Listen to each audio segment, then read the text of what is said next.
Baik, Bismillahirrahmanirrahim. Assalamualaikum warahmatullahi wabarakatuh. Perkenalkan, nama saya Febianti Tiara Suci dengan NIM 1901025403. Di sini saya akan mempraktekkan mengajar sebagai salah satu tugas mata kuliah PKM atau micro teaching di tema 4, subtema 3 dan pembelajaran 3. Ya, pertama-tama kita membaca doa terlebih dahulu. Ketua kelas boleh dipimpin membaca doanya. Baik, terima kasih Ketua kelas sudah memimpin doanya. Dan selanjutnya silakan buka cerita yang berjudul Pengrajin Sampah. Sudah dibuka semuanya? Ya, cerita Pengrajin Sampah. Di sini Ibu akan membacakan cerita tersebut. Ya, silakan disimak. Baik. Oke. Pekerjaan ibuku adalah pengrajin cenderamata. Barang diciptakannya sangatlah unik karena dibuat dari barang-barang bekas. Cenderamata yang dihasilkan oleh ibuku adalah tempat tisu dan gantungan kunci, memanfaatkan barang-barang bekas menjadi sesuatu yang bernilai, merupakan pekerjaan yang mulia. Di samping dapat mendatangkan uang, juga dapat menjaga lingkungan dari pencemaran yang berdampak buruk bagi kehidupan. Lihat, di situ ada 3 pertanyaan. Yang pertanyaan pertama, apa produk yang dihasilkan oleh ibu? Siapa yang mau jawab? Ya, boleh Siska, silakan dijawab pertanyaan pertama.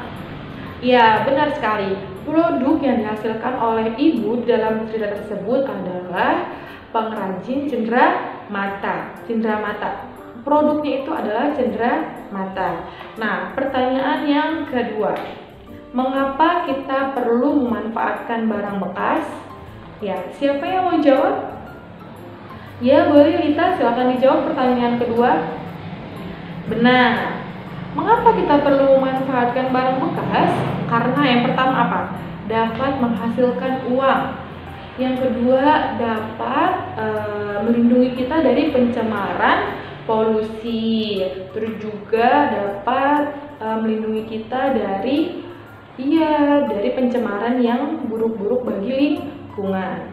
Yang ketiga, pertanyaan ketiga, sikap apa yang bisa dicontoh dari pengrajin barang bekas? Ayo, siapa yang mau jawab?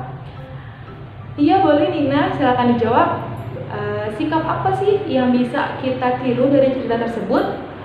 Ya, sikap yang bisa kita tiru adalah niat kita gimana sih mau mengrajin cenderamata ini, mau mengumpulkan barang bekas dan menjadikan kita sebagai cenderamata. Terus yang kedua apa? Usaha kita bagaimana cara membuat cenderamata tersebut dari barang bekas.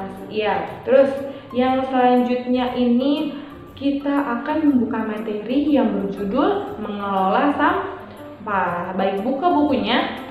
Di sini Ibu akan menjelaskan tujuan, manfaat, dan langkah-langkah kita. Ya. Tujuan yang pertama adalah proses daur ulang menjadikan lebih mudah. Tujuan yang kedua ada mengurangi jumlah sampah di sungai. Siapa yang suka buang sampah di sungai? Nah, itu bisa menghambat alir sungai. Yang ketiga, mengubah hidup dan lingkungan menjadi lebih baik. Nah, selanjutnya ada manfaatnya. Yang pertama itu bisa menghemat energi. Yang kedua bisa mengurangi polusi. Yang ketiga itu bisa menghemat sumber daya alam. Yang keempat itu ada ekonomis. Yang terakhir, yang kelima itu ada menghemat uang. Selanjutnya ada langkah-langkah gimana kita bisa menjaga tong sampah di rumah kita. Yang pertama, mengelolanya dengan baik. Pertama, tong sampah itu kita cuci, kita bersihkan dengan baik. Selanjutnya yang kedua ada pisahkan tempat sampah dari organik dan anorganik. Ya. kita pisahin, misalkan di satu sampah ini kita kasih tulisan organik. Terus yang kedua kita tulis anorganik, pisahkan dari sampah kering dan sampah basah. Terus yang ketiga, ganti alas plastik dari koran atau kardus. Di alas tong sampah itu bisa kita alaskan, bisa kita ganti dari kardus atau plastik atau koran. Nah, terus yang keempat, ubah sampah organik dengan pupuk kompas. Kita ubah sampah organik tersebut menjadi pupuk kompas. Yang kelima, yang terakhir itu apa? Mendaur ulang sampah anorganik.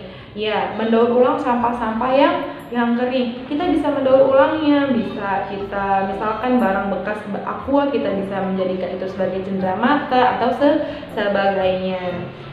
Baik, yang selanjutnya Ibu akan menampilkan sebuah video yang akan kalian tonton dan kalian cermati. Ya. Apa itu sampah organik dan anorganik? Tahukah kamu kalau sampah itu terbagi menjadi beberapa kategori? Setelah kalian mengamati dan menonton video tersebut, Ibu akan menjelaskan yang pertama-tama ini ada 3 jenis tempat sampah.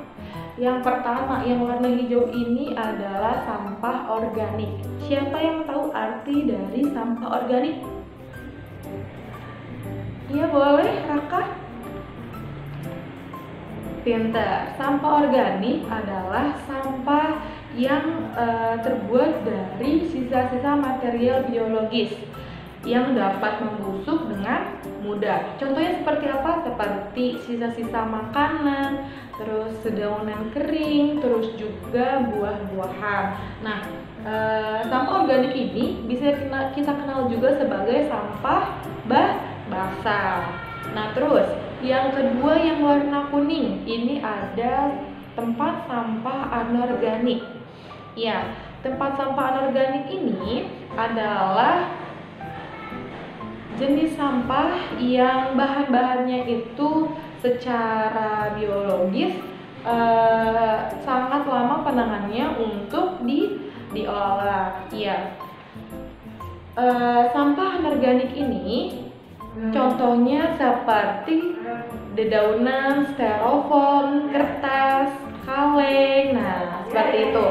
Setelah itu, sampah anorganik ini kita kenal sebagai sampah kering. Ya, pintar. Baik, yang selanjutnya di sini ada gambar yang warna merah. Tempat sampah yang warna merah ini adalah B3. Nah, tempat sampah yang B3 ini adalah bahan yang berbahaya dan beracun. Siapa di sini yang tahu apa saja sih yang termasuk untuk bahan-bahan B3? Kalian tahu? Tidak? Nah, sampah-sampah B3 ini adalah sampah atau bahan yang berbahaya dan beracun yang tidak lagi dipakai karena rusak, seperti sisa kemasan, tumpahan, sisa-sisa proses, dan juga oli bekas yang memerlukan pengolahan dan penanganan secara khusus. Nah, dari ketiga ini ada yang mau ditanyakan? Tidak? Baik. Baik, sekarang lagi buka bukunya. Iya, dibuka bukunya. Setelah itu kita akan mengerjakan soal. Ya, Ibu akan baca. Yang pertama, kamu sudah menyaksikan video yang sebelumnya tentang memilih sampah dan bermain.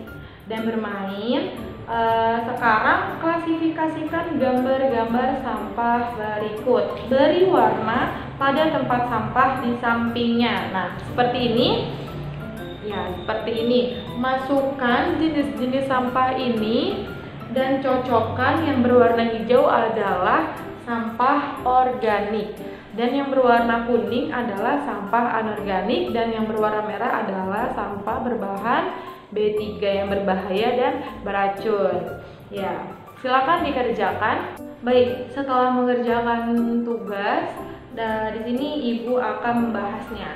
Pada gambar pertama di sini ada sisa buah semangka. Ya, apa itu? Kita masukkan ke dalam sampah ke warna yang hijau, kuning, atau merah? Ya, benar, organik karena sisa buah-buahan adalah sampah organik atau sampah basah. Yang selanjutnya itu ada paku. Paku itu adalah bahan berbahaya. Kita masukkan ke dalam B3, sampah yang berwarna merah. Selanjutnya di sini ada sisa makanan duren. Nah, itu sisa buah-buahan basah atau kering? Basah. Berarti kita masukkan ke dalam sampah organik, sampah basah.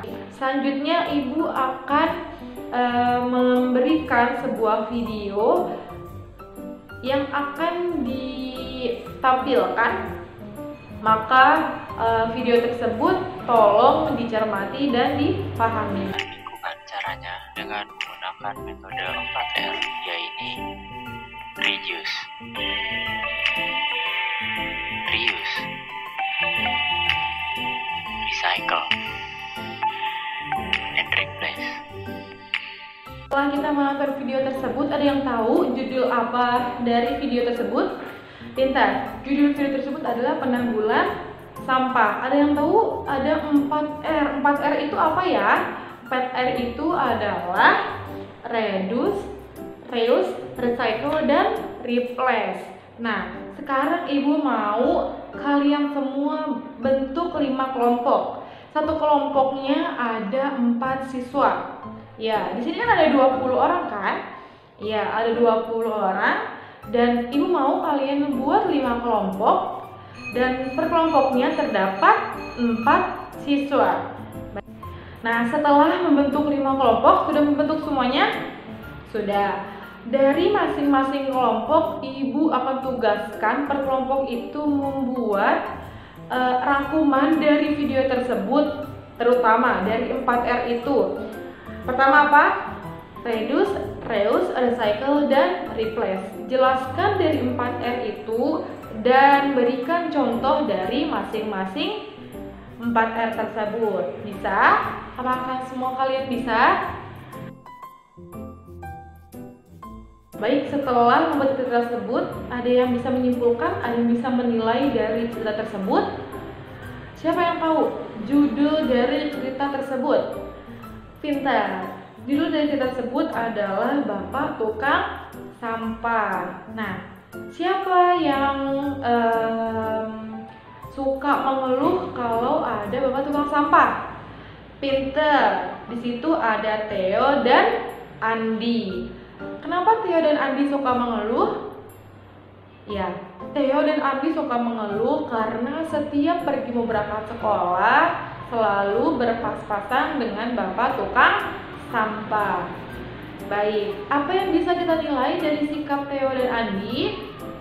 Ya, yang bisa kita nilai adalah janganlah kalian memarahi Bapak Tukang Sampah tersebut, karena jika sampah di sekolah kalian menumpuk, siapa yang akan mengambil sampah tersebut kalau bukan Bapak Tukang Sampah? Baik, sebelum ibu menutup kelas ini, ibu akan mengingatkan kalau tadi ada pekerjaan rumah per kelompok. Jangan lupa, ada yang bertanyakan, ada yang belum paham atas PR-nya. Ya, baik. Akhirul kalam. Wassalamualaikum warahmatullahi wabarakatuh.